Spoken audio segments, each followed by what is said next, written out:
Wallara is a disability services provider in Melbourne's southeast. For 50 years, the service grew here in Potter Street, Dandenong. They provided a whole range of services from accommodation to training to respite and workshops. In 2007, the service decided to completely transform. That's when we met Brian Littman and Wintringham. Institutions everywhere around the Western world were being decentralised, and we realised we needed to do the same thing. So the hostel was going to be moved out to houses and day services were going to be dispersed. As we got to know the Wintringham service model, we realised together that there was a chance to do something that really hadn't been done before in Australia.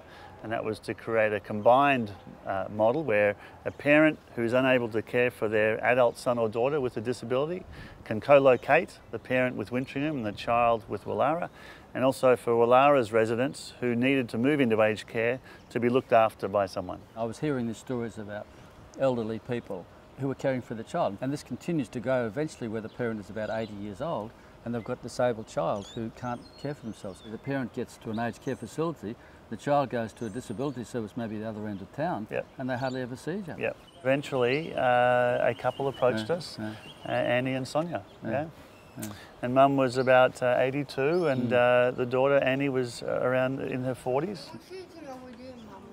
When they first arrived, there was about 50 metres difference between where Mum lives and where the daughter was living and sharing a house, and they were very nervous. And we said, look, you can eat together in Wintringham or you can eat together here, it's all flexible. But very quickly, you know, I'd see Annie walking around and I'd say, how's your mum going? And Annie would say, I've been too busy to see Mum. I keep busy.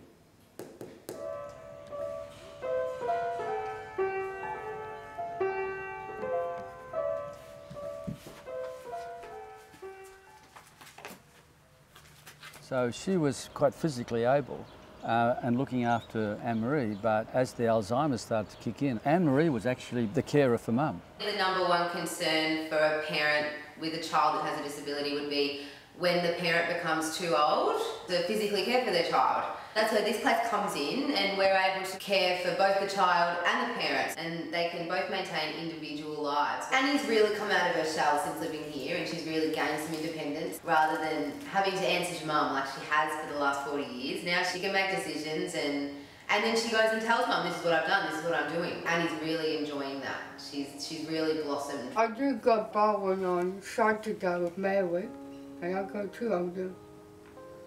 I make a lot of friends, like Patty, Sam, Jenny. Patty's good. She does make me laugh a bit. One of the great things about the site, of course, is that it helps keep families together, and that's a pretty special thing because it's pretty traumatic when those families are torn apart. You can have a parent and a child now living side by side, something that really hadn't been done before in Australia. It's one of the most exciting things I've ever done, and I'd do it again in a heartbeat.